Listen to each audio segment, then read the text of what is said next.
It's a mess. We got a Kawasaki Mule 410 diesel. This is going to be next on our teardown list.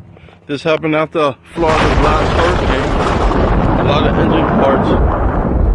And then we have a Sportsman 570. Pretty nice four-wheeler. Destroyed in the hurricane. Do you believe that? Gone.